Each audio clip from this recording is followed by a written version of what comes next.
Барлықтарыңызға сәлем. Бүгін Жадырушаның ас үйінде дәмді шүберекей дайындайтын боламыз.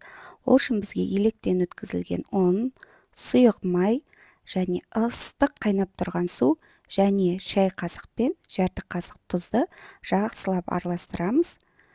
Осылай жаңағы араластырып, тұзы ерігенше ыстық суымызды шанышқының көмегімен аз-аздан құйып, ұнымызды араластырып отырамыз осылай. Жақсылап араластырамыз. Қолдарыңыз күйіп қалмасын, өйткені ыстық су осылай шанышқының көмегімен жақсылап кішкене араластырып алғаннан кейін үстіне сұйық майымызды құямыз. Осылай жақсылап араластырамыз. Әдемілеп осылай жақсылап араластырамыз. Жанында кішкентай қызым отыр, қарап, ойнап. Ары қарай қолыммен илейтін боламыз. Осылай жан-жағындағының барлық ұндарды жақсылап жинап аламыз. Иінін қандырып тұрып жақсылап, жұмсақ қамыр етіп илейміз, қыздар. Жұмсақ күшті қамыр шығады, осылай салафанға салып, бетін жауып қоямыз.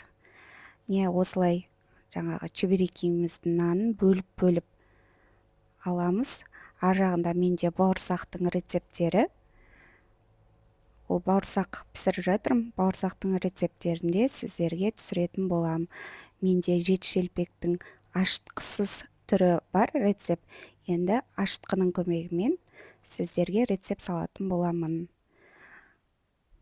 Осылай кішкене ұн жағып аламыз да, жұқалап етіп жаямыз. Жұп-жұқа болу керек, қыздар. Мен деген дайындап қойғам, начинкасын жұмыртқаны қуырып, жуса екеуімен. Осылай жан-жағын жақсылап жабылады, жұмсақ өзі. Шанышқының көмегімен осылай жетін әдемілеп шығамыз. Және бетін жауып қоямыз, қыздар, міндетті түрде беті кеуіп кетпеу керек. Осындай керемет шүберекейлер дайын болды. Ас болсын. Менімен болғандарыңызға рахмет. Менің каналыма тіркеліп, лайк басып, комментарий жазып кеттіңіздер.